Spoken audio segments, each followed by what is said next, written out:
सब लोग सुन रहे हैं, आप सब लोगों को मैं प्रणाम करता हूं। नदीम भाई ने जहां से बात छोड़ी थी, लोग हमसे भी कहते हैं कि साहब पार्लियामेंट तो पार्लियामेंट, अब लाल किले से भी झूठ बोला जा रहा है। मुश्ताक अहमद यूसुफी साहब ने एक बहुत अच्छी बात कही इस मामले को लेकर कि बोलने वाला और सुनने वाला दोनों ये जानते हो कि ये झूठ है तो ये गुनाह नहीं है। वाह वाह वाह वाह। महिलाओं को लेकर के भी काफ़ी देर से काफ़ी कुछ कहा जा रहा है।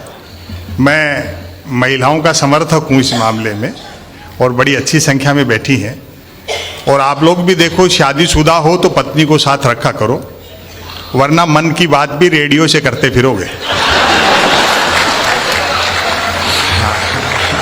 क्या कहना संपत भाई, वाह वाह वाह। लोग हमसे कहते हैं कि साहब आप इतने तीखे क्यों बोलते हो। सिस्टम से सवाल करना शायर की, कवि की, रचनाकार की जिम्मेदारी है। सच्ची बात है।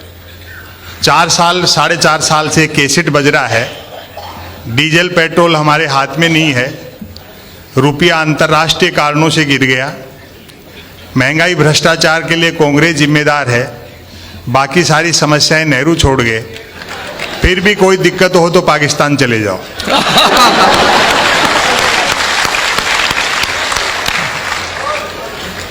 हम सटायरिस्ट व्यंग्यकार भी उतने ही देशभक्त हैं। छद्म राष्ट्रवाद और सच्ची देशभक्ति में अंतर होता है। ब्रिगेडियर साहब यहाँ बैठे हैं। ये पाकिस्तान, चाइना, ये कोई कविता के लेखन के विषय नहीं है। पाकिस्तान की जितनी आबादी है उतने तो अपने यहाँ 24 घंटे फ्री वाईफाई के चक्कर में 4G टावरों के नीचे बैठे रहते हैं। और चाइना से भी इस बार कुछ खटपट हुई तो आर पार होगी। 62 वाला हिंदुस्तान नहीं है, हम जीतेंगे और उस खुशी में फिर चाइनीज पटाखे फोड़ेंगे। अच्छा, मूल जो मुद्दे हैं उनकी तरफ ध्यान जाना चाहिए जी। हम भी उतने देशभक्त हैं, और ये तो अच्छी बात है। पिछले 5 साल में इतना काम हुआ है, सुनते हैं कि भारत फिर से विश्व गुरु होने में है, लगभग आउटर पर खड़ा है। और वैसे भी उस देश को विश्व गुरु होने से कौन रोक सकता है जिसकी जेलों तक में संत महात्मा रहते हो। वाह वाह वाह वाह वाह। सवाल ये नहीं है कि सर्जिकल स्ट्राइक में कितने मारे गए और कितना नुकसान हमारा हुआ और कितना उनका हुआ। भारत की सेना विश्व की श्रेष्ठतम सेनाओं में से एक है। ब्रिगेडियर साहब यहाँ बैठे हैं, उस पर किसी प्रकार की कोई शंका नहीं है। लेकिन दिक्कत तब होती है जब सीमा पर भूना कोई जाता है और दिल्ली में भुनाता कोई और है। वाह वाह वाह वाह वाह वाह वाह वाह वाह वाह वाह। भाई क्या कहना, क्या कहना, क्या कहना। वाह वाह वाह वाह वाह। संपत भाई, अगर निसंदेह मोदी जी धुआंधार काम कर रहे हैं। ये अलग बात है कि काम में धार कम है और धुआं ज्यादा। मीडिया के बंधु यहां बैठे हैं, उनसे शिकायत नहीं है। वो अच्छा काम करना चाहते हैं, लेकिन उनकी कलम बांध दी गई है, हाथ बांध दिए गए। शिकायत उनसे है जो बड़े बड़े मीडिया हाउस चलाते हैं और जिन्हें राज्यसभाओं की मेंबरी चाहिए। आजाद हिंदुस्तान में मैं देख रहा हूं, पहला मौका ऐसा लगता है हमें जब गलती सरकार करती है और मीडिया सवाल विपक्ष से करता है। वाह वाह वाह वाह वाह वाह वाह वाह वाह वाह। प्रधानमंत्री कदम ताल कर दे तो मीडिया उसको मार्च पास्ट बताता है। मीडिया का एक बड़ा भाग दिखता दिए के साथ है, लेकिन है हवा के साथ। वाह वाह वाह वाह वाह। हाँ, मिथकों के नाम पर लड़ाया जा रहा है, महापुरुषों के नाम पर लड़ाया जा रहा है। हासिल कुछ नहीं होना। बड़ी सफाई से एक सिस्टम है जो इस्तेमाल करता है।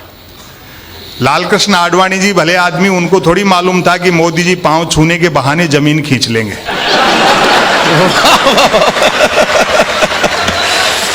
मैं क्या कहना संपत भाई, वाह वाह वाह वाह। महापुरुषों के नाम पर मिथकों के नाम पे लड़ाया जाता है। अभी तो बीजेपी के एक बड़े नेता ने कह दिया कि बापू का आजादी के आंदोलन में कोई योगदान नहीं रहा। हमने उनका बुरा नहीं माना कि भाई हो सकता है खुद के बापू के लिए कह रहे हो। हरियाणा सरकार के स्वास्थ्य मंत्री ने कहा, जब से नोटों पे गांधी का चित्र छपा है तब से नोटों की कीमत घट गई। यही भारतीय प्रजातंत्र की खूबसूरती है कि शारीरिक और मानसिक रूप से बीमार आदमी भी स्वास्थ्य मंत्री बनाया जा सकता है। क्या कहना संपत भाई, वाह वाह। इनकी हरकतों पर गांधी भी हंस रहे होंगे स्वर्ग में बैठे। आपको ध्यान होगा 30 जनवरी को एक दुर्घटनाक्रम हुआ बापू की पुण्यतिथि के दिन। कुछ सिरफिरे और भ्रमित लोगों ने एक पुतला बनाया, गोली मारी, सांकेतिक खून निकला और खुशी में मिठाई बांटी गई। उन मूर्खों को यह तक पता नहीं होगा कि पुतले को गोली मारकर जो सांकेतिक खून निकाला और उस खुशी में जो मिठाई बांटी, वो मिठाई खरीदने के लिए जो नोट खर्च हुए उन पे तो गांधी छपे हुए थे। देश सबका है, सब देश के हैं, देश मोहब्बत से चलता है, हाँ, प्रेम और भाईचारे से चलता है।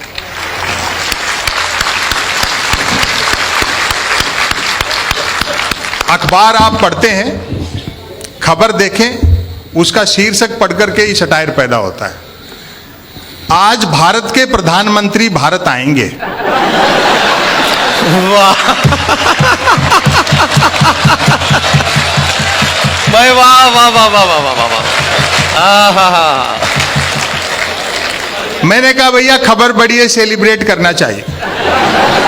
मैंने एक 7-8 साल के बच्चे को 10 रुपए दिए। मैंने कहा बेटा सामने आइसक्रीम के ठेले वाला है, 5-5 रुपए की 2 कुल्फी खा, एक ले आ, एक तू खाना, एक मैं खाऊंगा। आज भारत के प्रधानमंत्री भारत आएंगे।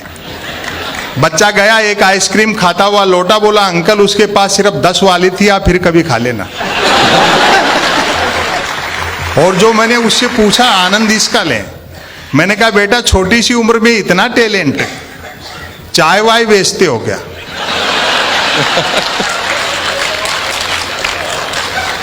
बोलो नहीं अंकल मैं तो पढ़ता हूं। आप जानते ना अनपढ़ के लिए पॉलिटिक्स के अलावा कहीं स्कोप नहीं है। अरे वाह वाह वाह वाह। मैंने क्यों, साधु बाबा बन सकते हो, डेरा आश्रम खोल सकते हो, कथा प्रवचन कर सकते हो। बोले अंकल वो तो और मुश्किल है। साधु बाबा बनने, डेरा आश्रम खोलने, कथा प्रवचन करने के लिए सिर्फ अनपढ़ होना ही काफी नहीं है, अज्ञानी होना भी जरूरी है। दुनिया के किसी देश में ऐसा उदाहरण नहीं मिला होगा जब वहां के प्रधानमंत्री या राष्ट्रपति की डिग्रियां प्रेस कॉन्फ्रेंस करके दिखाई गई होंगी। हालांकि मैं इससे सहमत नहीं हूं। भाई डिग्री पे क्या सवाल उठाना, जब सैटेलाइट लॉन्च होकर के अपनी कक्षा में स्थापित हो गया, धरती के चक्कर काट रहा है, फिर क्यों डिजाइन पे बहस कर रहे हो? हालांकि प्रेस कॉन्फ्रेंस करके डिग्रियां दिखाई, तब जाकर विरोधियों के मुंह बंद हुए कि हमारे प्रधानमंत्री ने न सिर्फ एमए कर रखा बल्कि बीए भी कर रखा।